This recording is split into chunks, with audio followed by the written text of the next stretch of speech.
RG Kar medical college में doctor के rape murder मामले को लेकर प्रदर्शन का सिलसिला नहीं थम रहा है। आज कोलकाता में जबरदस्त प्रदर्शन हुआ है। हावड़ा ब्रिज के पास भी प्रदर्शन हुआ है। तस्वीरें आपको दिखा रहे हैं। लोगों ने नारे लगाए, बैरिकेडिंग तोड़ी और पुलिस और प्रदर्शनकारियों के बीच झड़प भी हुई। प्रदर्शनकारियों को तितर बितर करने के लिए पुलिस ने बल प्रयोग किया, आंसू गैस के गोले दागे। उसके बाद लोगों ने वहां पर बैरिकेडिंग को तोड़ने की कोशिश की, जिसके बाद पुलिस को लाठीचार्ज करनी पड़ी, वाटर कैनन का इस्तेमाल करना पड़ा और उसके बाद पुलिस ने आंसू गैस के गोले का इस्तेमाल किया। देखिए किस तरह से प्रदर्शनकारियों को तितर बितर करने के लिए आंसू गैस के गोले छोड़े जा रहे हैं प्रदर्शनकारियों के ऊपर।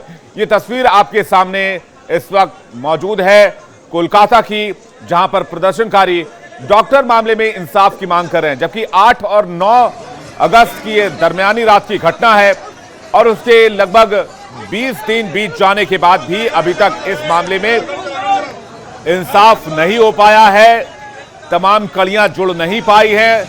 कुछ दिन तक कोलकाता पुलिस ने जांच की, उसके बाद हाईकोर्ट ने इस जांच को सीबीआई को सौंप दिया, लेकिन लोगों का गुस्सा नहीं थम रहा है।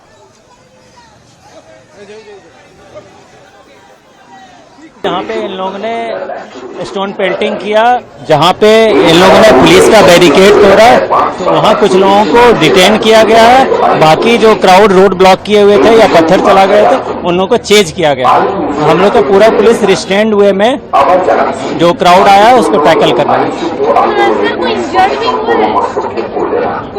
वो एग्जैक्टली मुझे पता नहीं, वो शाम में आपको लाल बाजार से सेंट्रली बता दिया जाएगा कितने लोग इंजर्ड हुए, क्या हुआ।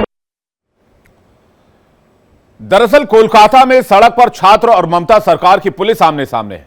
वजह साफ है, रेप पीड़िता डॉक्टर के मर्डर केस में छात्रा के लिए न्याय।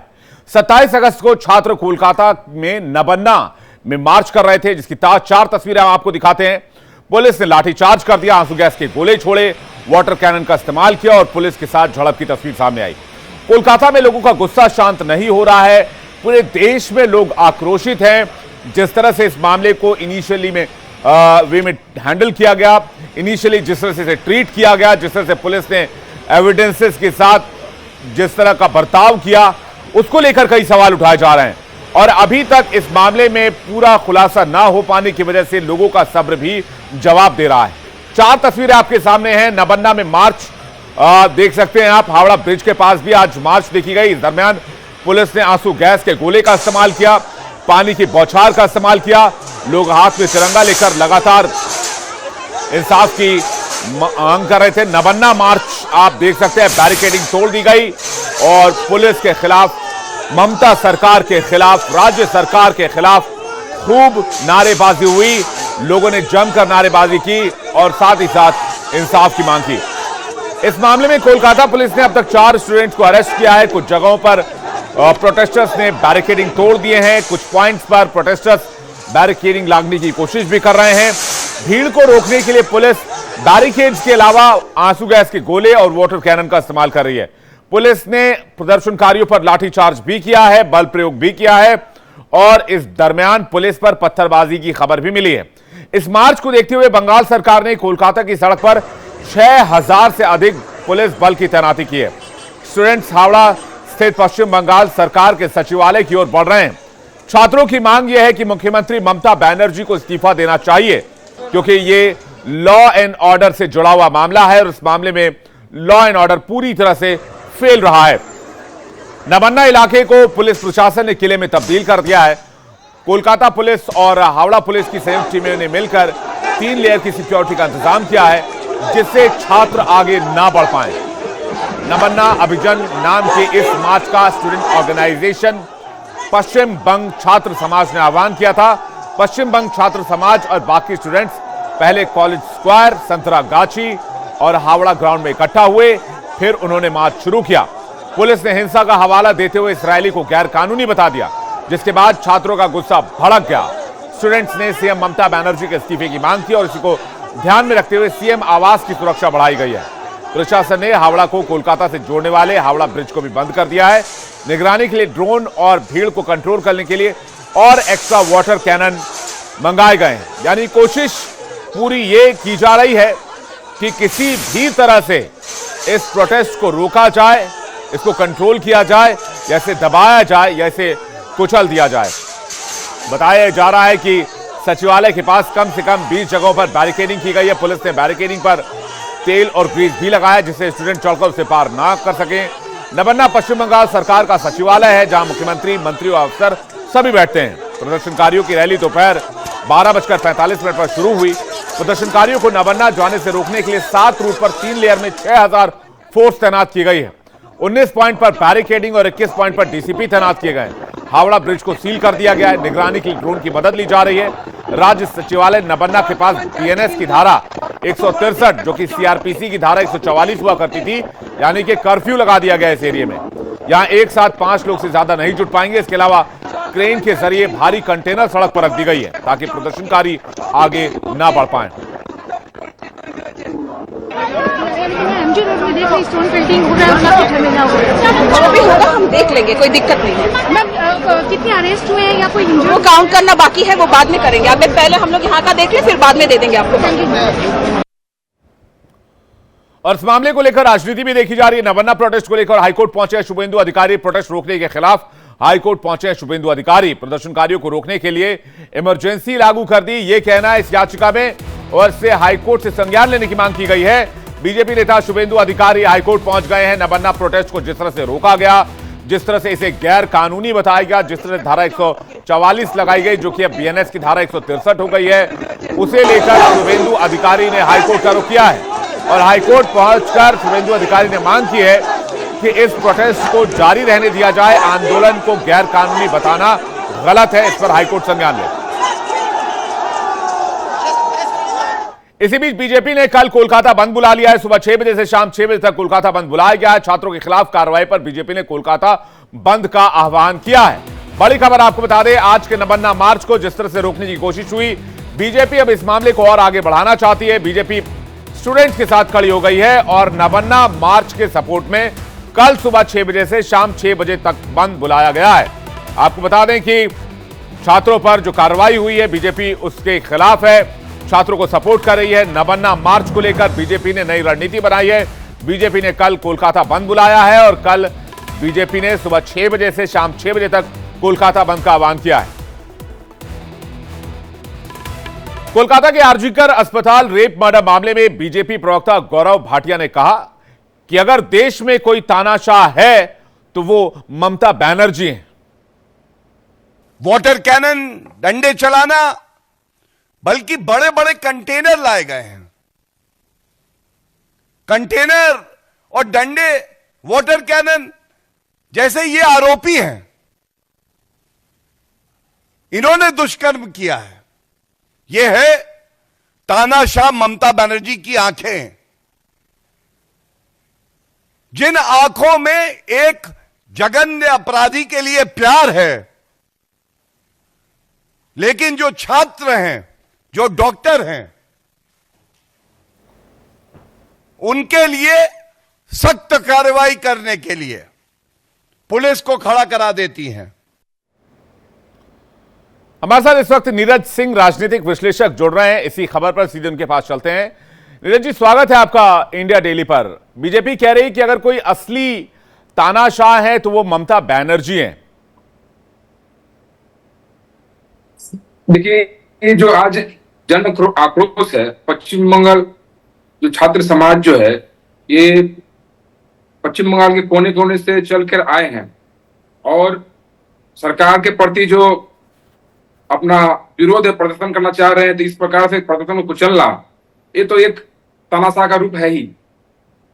और इस तरह से तानाशाही करके छात्र को रोकना, कैनन, वाटर कैनन से प्रहार करना, ये तो पूरी तरह से निंदनीय है।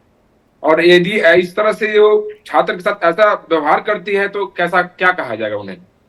तो मेरा ही मानना यही है कि ऐसा माननीय मुख्यमंत्री जी को ऐसा नहीं करना चाहिए। छात्र को अपना विरोध प्रदर्शन करने देना चाहिए था। वो तो शांतिपूर्ण प्रदर्शन करने के लिए निकले हुए हैं, लेकिन ये देखने की बात है कि ये छात्र आंदोलन जो है ये पश्चिम बंगाल के कोने कोने से चल के आए हैं जी, और जनता के आक्रोश को प्रदर्शित कर रहे हैं और वो कह रहे हैं कि हम असुरक्षित हैं, ऐसी सरकार की हमें जरूरत नहीं है, यहाँ कोई लॉ एंड ऑर्डर नहीं है, हमारा भविष्य नहीं है, हमारा फ्यूचर नहीं है। इस कारण से ये जन प्रदर्शन किया जा रहा है, इनके द्वारा किया जा रहा है। तो ये समझने की बात है कि माननीय मुख्यमंत्री जी ऐसा क्यों कर रही है। नहीं, लेकिन एक बात यदि बताइए उनके पास लॉ एंड ऑर्डर नहीं है नीरज जी, क्या ये प्रदर्शन राजनीति से प्रेरित है? क्योंकि मामला अब सीबीआई के पास है, तो सीबीआई जो है वो पश्चिम बंगाल गवर्नमेंट के अंडर नहीं है, तो क्या ये प्रोटेस्ट पॉलिटिकल मोटिवेटेड है, पॉलिटिकली? नहीं, बिल्कुल पॉलिटिकल मोटिवेटेड नहीं है। इसमें आम वर्ग के जो छात्र हैं, पूरे पश्चिम बंगाल के जो छात्र हैं, समाज है, ये सब मिलकर प्रोटेस्ट कर रहे हैं। इसमें सभी पार्टियों के लोग भी हैं, इसमें एक पार्टी की बात नहीं है, पार्टी का कोई लोग है ही नहीं। जो सपोज दैट कि कोई छात्र संगठन जो है, टीएमसी छात्र संगठन हो सके, बीजेपी छात्र संगठन हो सके, सभी छात्र संगठन मिलकर विरोध कर रहे हैं। किसी एक छात्र संगठन की बात नहीं है, यहाँ पर सब लोग सामूहिक रूप से विरोध कर रहे हैं। ठीक है, आपके पास वापस आ रहे ब्रेकिंग न्यूज मिल रही है। ब्रेकिंग न्यूज दर्शकों को बता थे नीरज जी, आपके पास वापस लौटेंगे। बड़ी खबर यह आ रही कि टीएमसी का रिएक्शन आया है प्रदर्शन को लेकर। टीएमसी ने बीजेपी पर निशाना साधा है। बंगाल में अशांति फैलाने की साजिश है, बंगाल को अस्थिर करने की साजिश है। किराए के गुंडे बैरिकेड तोड़ रहे हैं। यह प्रदर्शन न्याय के लिए नहीं है। यह टीएमसी ने इस पूरे प्रदर्शन को ही पॉलिटिकली मोटिवेटेड बता दिया है और कहा है कि राजनीति से प्रेरित है। और यह भी नहीं, प्रदर्शनकारियों को किराए का गुंडा कहा है। आप अंदाजा लगाइए कि अगर 100 में से अनुपात के हिसाब से अगर बात की जाए, 100 में से अगर 50 प्रदर्शनकारी भी सुओ मोटो स्वतः संज्ञान लेकर आए हैं, तो क्या उनको किराए का गुंडा कहा जाना चाहिए? टीएमसी कह रही कि किराए के गुंडे बैरिकेडिंग तोड़ रहे हैं। नीरज जी से इसका रिएक्शन चाहेंगे। नीरज जी, टीएमसी कह रही कि किराए के गुंडे बैरिकेड तोड़ रहे हैं। यह प्रदर्शन न्याय के लिए नहीं है, बंगाल को अस्थिर करने की साजिश है। यह टीएमसी का एलिगेशन है। ये पूरी तरह से गलत आरोप है। छात्र के ऊपर ऐसा आरोप लगाना बिल्कुल निंदनीय है। हमारा मानना है कि छात्र समझ रहे हैं एक दिन की घटनाएं नहीं है, लगातार घटनाएं घटती जा रही है, उसके खिलाफ विरोध है। जिस तरह से एक छात्र के ऊपर नृशंस हत्या किया गया, गैंगरेप करने पर हत्या किया गया, उसके विरोध है। पश्चिम बंगाल में जो अराजकता फैली हुई है, लॉ एंड ऑर्डर नहीं है, उसके विरोध में है। न्याय बनाने के लिए किया जा रहा है, ना कि न्याय के विरुद्ध है। हम माननीय उच्च न्यायालय भी ने टिप्पणी किया कि पश्चिम बंगाल पुलिस जो है, जांच एजेंसियां जो है, किसी प्रकार से जांच करने में सफल नहीं रही, विफल रही पूरी तरह से। और जो तोड़फोड़ की घटनाएं हुई और पुलिस का वहां से भाग जाना, ये साबित करता है कि लॉ एंड ऑर्डर है ही नहीं। तो ये जितने भी स्टूडेंट कोने कोने से आए हैं, छात्र जो आए हैं, सभी जगह से आए हैं, इनका एक ही मानना है कि हमें न्याय चाहिए, उस पीड़िता को न्याय चाहिए, सीधी सी बात है। और पश्चिम बंगाल जो है वो इस्तीफा दे दे, सरकार इस्तीफा दे जी। लेकिन नीरज जी, कल बीजेपी ने भी तो बंद कॉल किया है, सुबह 6 बजे से लेकर शाम 6 बजे तक। भारतीय जनता पार्टी जो बंद कॉल की है, ये छात्र संगठन के समर्थन के लिए है। जो इनके साथ अन्याय हुआ है उनके लिए कॉल किया गया है, ताकि छात्र समझ पाए कि भारतीय जनता पार्टी इनके साथ में है। ऐसे लोग यदि भारतीय जनता पार्टी के साथ में नहीं रहे तो इनका मनोबल कैसे मजबूत रहेगा? जी, नहीं तो आप गलत कार्य किए नहीं तो बीजेपी मनोबल मजबूत कर रही है, मौके की राजनीति देख रही है। नहीं, मौके की कोई राजनीति नहीं है। शुरू से बीजेपी जो है यहाँ पर एक सामान्य जो राजनीति की जाती है, सकारात्मक राजनीति, वही अपना रही है, जिससे कि पश्चिम बंगाल में विपक्ष के नाते, बीजेपी विपक्ष में है, विपक्ष का काम है कि सरकार को चेक एंड बैलेंस करना। यहाँ पे सरकार विफल हो रही है, विपक्ष का काम है कि सरकार को आईना दिखाना कि आप यहाँ विफल है। आज जो घटनाएं हुई वो छात्र के लिए सही नहीं है, छात्र के लिए संग आप ऐसा व्यवहार कर रहे हैं, ये उचित नहीं है कहीं से। जी, लेकिन आप चेक एंड बैलेंस कह रहे हैं ना नीरज जी, नीरज जी आप चेक बैलेंस कह रहे हैं ना कि विपक्ष के नाते चेक एंड बैलेंस किया जा रहा है। टीएमसी तो कह रही है कि किराए के गुंडे लाकर कोलकाता में तोड़फोड़ करवा रहे हैं लोग। देखिए, ये बहुत शर्म की बात है कि छात्र को किराए गुंडे कहना। इतने संख्या में गुंडा कौन लेके आ सकता है? क्या कौन लेके आ सकता है? सोचने की बात है। छात्र जब एकत्रित हुए हैं तो गुंडा कहना, ये तो अपमानित करना हुआ। तो क्या आज की बात नहीं है, ये आजादी के पहले से छात्र जो है संगठित होकर विरोध करते हुए आए हैं।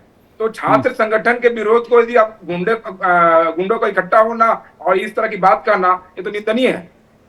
आप कैसे कर सकते हैं? बिल्कुल नीरज जी, आपके पास वापस आएंगे। पुलिस अभी भी मार्च कर रही है। लाइव तस्वीरें कोलकाता से इस वक्त हम दर्शकों को दिखा रहे हैं। मीडिया कर्मी भी वहां पर बड़ी संख्या में मौजूद हैं और साथ ही साथ आप देखिए पुलिस भी वहां पर मौजूद है, कोलकाता पुलिस। और साथ ही साथ जो प्रदर्शनकारी छात्र हैं वो भी लगातार प्रोटेस्ट कर रहे हैं। अब छात्रों का क्या कहना है, छात्रों की डिमांड क्या है? छात्रों का कहना यह है कि वो शांतिपूर्ण मार्च कर रहे हैं, अपनी बात सीएम तक पहुंचाना चाहते हैं। ये सभी कोलकाता रेप मर्डर कांड में न्याय की मांग कर रहे हैं। उनका कहना है कि ये कोलकाता की एक बेटी का मसला नहीं है, पश्चिम बंगाल के हर नागरिक की सुरक्षा का मुद्दा है। प्रदर्शन में छात्रों की बड़ी संख्या दिख रही है, लेकिन इन्हीं छात्रों को ममता बनर्जी की पार्टी टीएमसी किराए का गुंडा कह रही है। इधर कुछ जगहों पर पुलिस ने छात्रों पर लाठीचार्ज कर दिया है। पश्चिम बंगाल छात्र समाज नाम के संगठन के आह्वान पर आज का नबन्ना अभियान बुलाया गया। बहरहाल इस नबन्ना अभियान को पुलिस ने इजाजत नहीं दी, इसलिए गैर कानूनी से करार दिया गया। ममता सरकार का आरोप है कि इस अभियान में हिंसा की साजिश रची गई। कोलकाता पुलिस ने कई प्रदर्शनकारियों को हिरासत में लिया है। हावड़ा ब्रिज के पास से प्रदर्शनकारियों को पकड़कर पुलिस वैन में बिठाया जा रहा है, लेकिन छात्र मानने को तैयार नहीं है। छात्र प्रोटेस्ट पर अभी भी उतरे हुए हैं और जैसे ही छात्रों को यह पता चलेगा कि टीएमसी ने उन्हें किराए का गुंडा कहा है, छात्रों का गुस्सा और ज्यादा भड़क सकता है। छात्र वी वांट जस्टिस के नारे लगा रहे हैं। हाँ सुनो बोलो।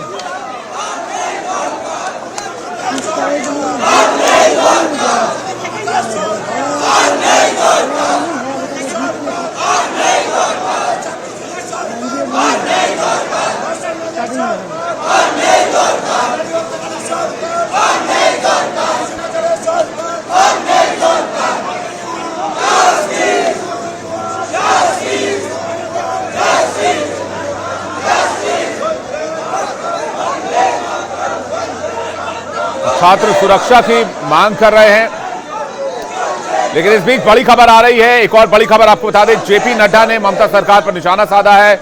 महिलाओं की सुरक्षा पर बोलना अपराध हो गया है, ये जेपी नड्डा का कहना है। कोलकाता में पुलिस ने बर्बरता की है, ये भी जेपी नड्डा ने कहा है। ममता राज में अपराध और रेप का बोलबाला है। जेपी नड्डा ने निशाना साधा है टीएमसी के ऊपर, महिलाओं की सुरक्षा पर।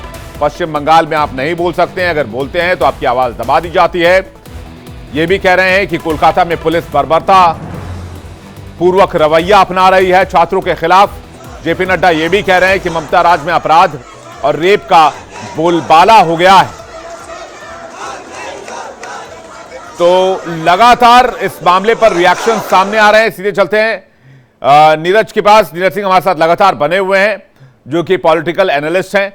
नीरज, सबसे बड़ी बात यह है कि जब इस प्रोटेस्ट की इजाजत मांगी गई ममता सरकार से, तो प्रदर्शन करने का अधिकार तो इस देश के हर नागरिक को है, हर संगठन को है, हर पॉलिटिकल पार्टी को है। तो फिर प्रदर्शन खुद तो वो मार्च करती हैं सड़क पर। अगर तस्वीर होगा तो वो तस्वीर भी लाइएगा।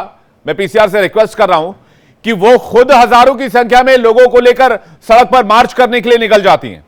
लेकिन जब कोई छात्र संगठन मांग करता है कि भाई हमें भी प्रदर्शन करना है, हमें भी प्रोटेस्ट करना है, तो फिर उनको लगता है कि भाई उनकी कुर्सी खतरे में आ रही है या उनके खिलाफ साजिश की जा रही है। उनके अलावा कोई और प्रोटेस्ट नहीं कर सकता पश्चिम बंगाल में। क्या यह बात सही है? देखिए, ये जनता को गुमराह करती है। सबसे पहले कि ये खुद मार्च पे निकलती है, खुद पश्चिम बंगाल की चीफ मिनिस्टर है, हेल्थ मिनिस्टर है, लॉ एंड ऑर्डर है, सारा मिनिस्टर यही है। और उसके बाद भी ये जनता को दिखाने के लिए मार्च में निकल जाती है, विरोध करने निकल जाती है। जो घटनाएं घटी आरजीकर मेडिकल कॉलेज में, जो घटनाएं घटी, उसके विरोध में रोड पे आ जाती है। ये खुद सरकार है, ये किसके विरोध में आ रही है? ये तो आश्चर्यजनक ये इनका मार्च है। और ये छात्रों का जो मार्च है, ये तो बिल्कुल वैलिड मार्च है। ये तो इन्होंने परमिशन मांगा, परमिशन नहीं दिया गया। छात्र परमिशन देने में क्या असुविधा थी? आपके पास अपनी आवाज पहुंचाना यही चाहते थे कि जो पश्चिम बंगाल में घटनाएं घट रही है, उनको ये लग रहा है कि हम असुरक्षित है। और छात्र संगठन जो आवाज देकर इतनी बड़ी मार्च जो आज हुई है, उसमें घर घर से लोग शामिल हुए हैं। कोई एक दो की बात नहीं है, पूरे घर घर से पश्चिम बंगाल से लोग चल के आए हैं, हर कोने कोने से। तो इसको आवाज दबाने की क्या आवश्यकता है? राइट एक्सप्रेशन ये तो कमाल की बात है। जब वो खुद नीरज, ये तो कमाल की बात है। जब आपको प्रोटेस्ट करना हो, आपको मंच सजाना हो, आपको इसमें पॉलिटिकली गेन दिखता हो, तो आप प्रोटेस्ट करते हैं, आप मार्च भी करते हैं, आप मंच भी सजाते हैं, आप रैली भी कर देते हैं इसी मुद्दे पर, सेम टॉपिक पे, सेम इशू पे, लॉ एंड ऑर्डर सिचुएशन पे।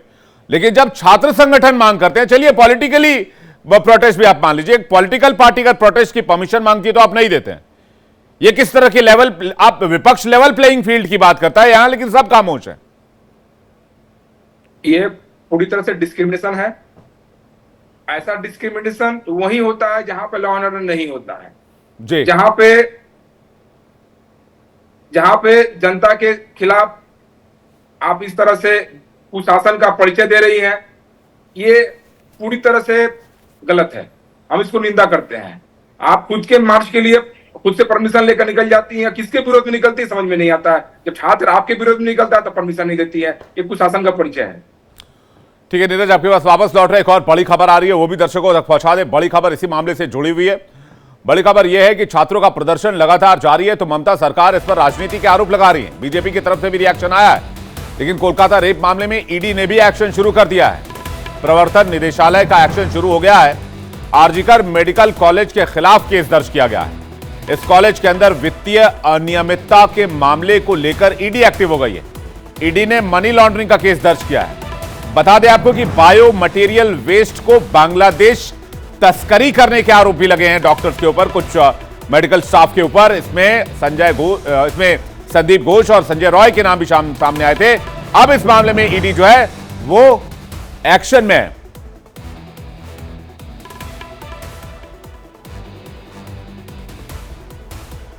अब आपको बताते हैं संजय रॉय का पॉलीग्राफी टेस्ट क्या कहता है, जो सूत्रों के हवाले से जानकारी मिली है।